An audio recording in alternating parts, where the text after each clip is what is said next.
Okay, let's put some sleeves on our Lopi sweater.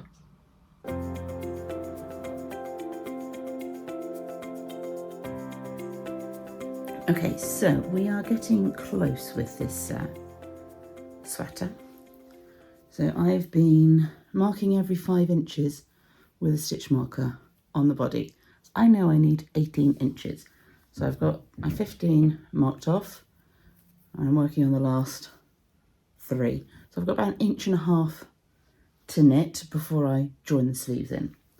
So we'll get on with that, and then we'll pick up the sleeves and join them on.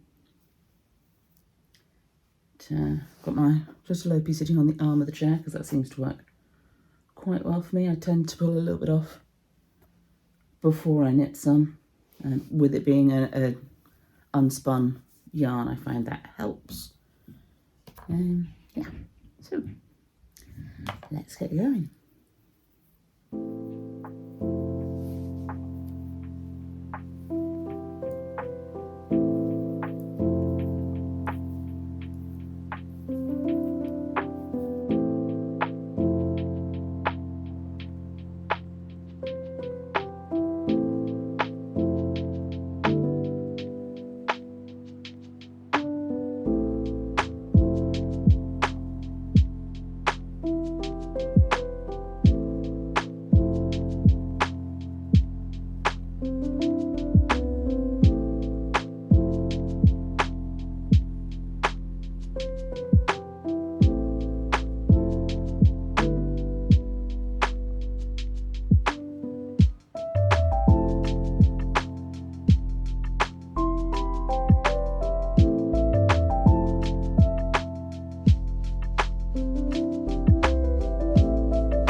Okay, so we've got to the point where we're ready to put the sleeves on. So I'm just going to knit across, for me it's 70 stitches to put the first sleeve on before I need to put any on hold and what have you. I'm going to start with this sleeve because that's on the cable, so I need to put some tips on those to, or on one end anyway, so that I can add that sleeve in, and we'll come to the one that's on the four later. I have got myself a whole bunch of stitch holders so that when I get to the relevant point I can put body stitches on hold and second sleeve stitches on hold for the underarms. So we're going to get cracking with that. You'll see it happening in front of you. I'm going to be concentrating because I'm going to be counting, so you might not hear much from me until it's done, but yeah, that's the next step, and then we'll be ready to start looking at the yoke chart. So let me get some tips first out of my interchangeable and circulars needle case. I have a separate one for my straight needles because I don't use them as often. I need to get a new one actually for my Tunisian crochet hooks because the one they were in is died a death. Okay, so it doesn't really matter what size tips we use because they're just passing the stitches onto the one that's the right size. So I'm going to probably go down a size. What size am I on? So we're on 4mm, so we'll use 3.75s to hold the stitches for the sleeves, or for the first sleeve anyway, to get it onto the same needle as the body. I do find having a smaller needle on the left side can be quite useful for circular knitting at times, particularly if you want to be faster. Oh, I need the thingy, what's it, the key to undo that.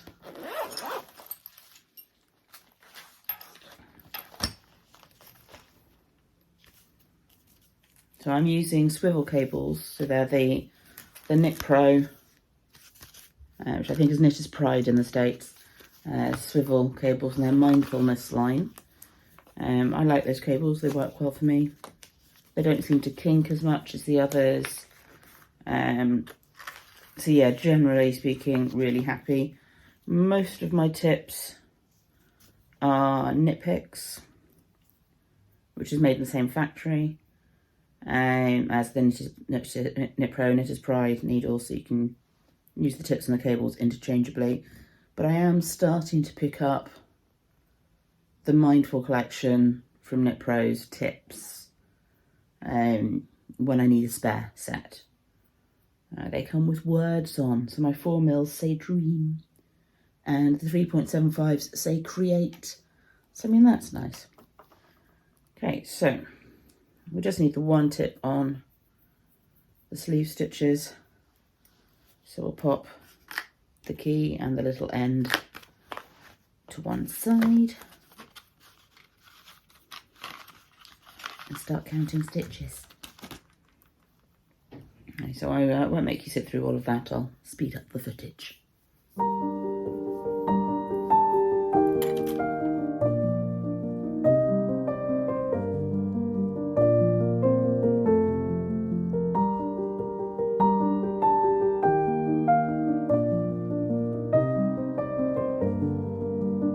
Okay, so now that I've knit across my 70 stitches from the centre front, so from the steek panel to the underarm, I need to put 11 of the body stitches on hold.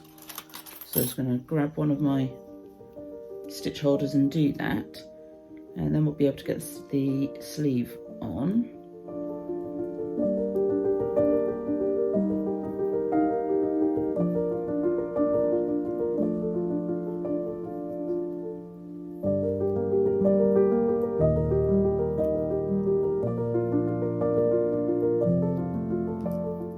Okay, so I need the front needle from the body, so I'm going to pop the needle tip on the back needle for now. We'll come back to that later.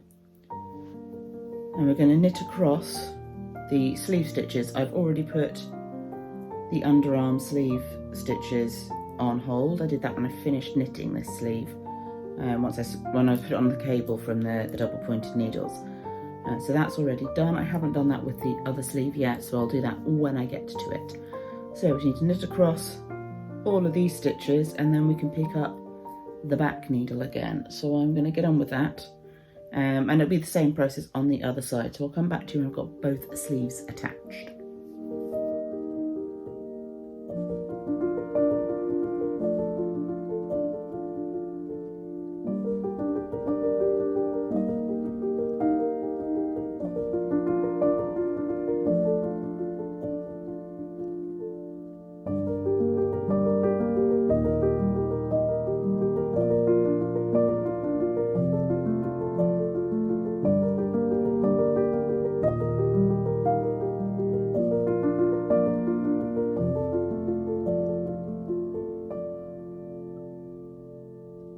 Okay, so we've got the sleeves attached, and we're just about to start the yoke chart, or we're kind of on the yoke chart.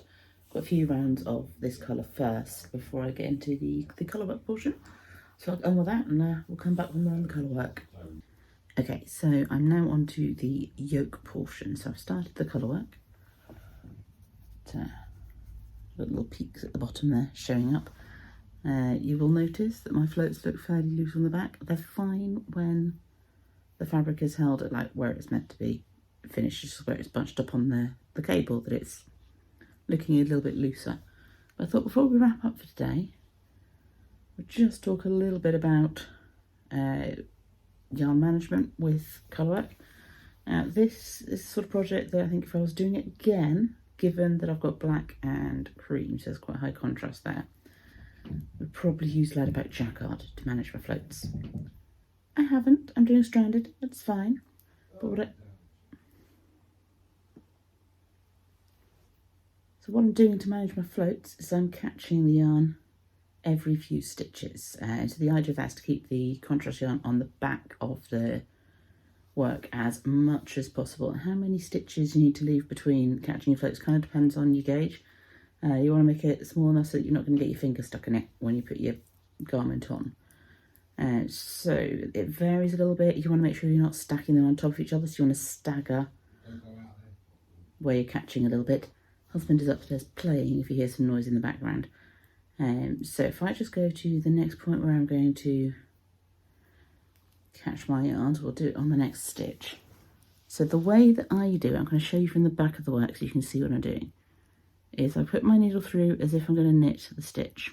Then I put my contrast colour over the needle, wrap to knit. Then I'm going to pop my contrast yarn back over the yarn that I'm knitting with before I bring the needle through to finish the stitch. The reason I'm doing that is to just minimise the amount of opportunities that the contrast yarn has to show up on the front of the work. As I found with it being the cream and the black, it'll show through a little bit at times. It's going to be fine when it's all finished. So if I show you the colourwork at the bottom, you can't see where I've caught the black particularly. So I'm not worried about it when it finishes. When I'm up close and looking at it, I'll go, oh, that's showing through a bit. But in the grand scheme of things, it will be fine once everything's finished. So I'll show you that again from behind, so you can see what I'm doing behind my needles. So I'm going to knit across to where I want to catch my yarn. And I'm going to do it in this stitch because the next one's already got yarn from the row below caught on it. So I put my needle through as if to knit, wrap my contrast yarn in the opposite direction to how I would if I was going to knit. So it's going between the two needle tips from right to left. And then I'm going to wrap my normal yarn, my main colour yarn, as if to knit. So it's going behind the needle and coming through the tips from left to right. Then I'm going to pop my contrast colour yarn back to the back of the work before finishing this stitch. Because what I was finding when I was not hooking that contrast yarn back to the back was that as I finished the stitch, it was pulling the colour through to the front a little bit more than I wanted, which you can fix just by a gentle tug on the yarn from the back. But given that this is an unspun yarn, I don't particularly want to be doing that. So that's why I'm taking that extra step. Okay, so I'm going to keep working on this colourwork yoke and do my decreases, which is where we find out if my maths worked. Because hopefully it'll fit properly at that point. And then I'm going to deal with any ends. Obviously, I've been split splicing through the body of the sweater, so the only ends that I'll have will be start and finish of yarn, where I've introduced a new colour, that kind of thing. So I'll deal with any ends, get them stitched away, woven away, and then block it. And the reason I'm weaving them in before I block it is because being an unspun yarn, liable to felting, I just want to make sure they're out of the way rather than struggling once it's in case there's a slight bit of filling when I block it, which there may well be, judging on from the swatch. So I just want to make sure that my ends are away. Before I do that, I'm not going to snip them off until it's blocked, but I just want to get them tidied away. They're only going to be going through the loops of the colourwork anyway, so it's not too much of an issue in terms of tension. And once it's blocked, we'll then be steeking. So that'll be the next time this sweater project, or this cardigan project, coatigan project, whatever you want to call it, says hello outside of month-end podcast, and hopefully it'll be before then. I'm not going to make any promises, but the next time I do a video on this sweater project, we will be putting in the zip. So we'll be steeking and putting in the zip, and that'll be the final stage of this project. So that's going to be quite a moment. So thank you so much for spending some time with me today. I look forward to seeing you in my next video. And while you're waiting for that, there's this one here that may be of interest to you, and I will see you soon. But until then, happy crafting and bye-bye for now.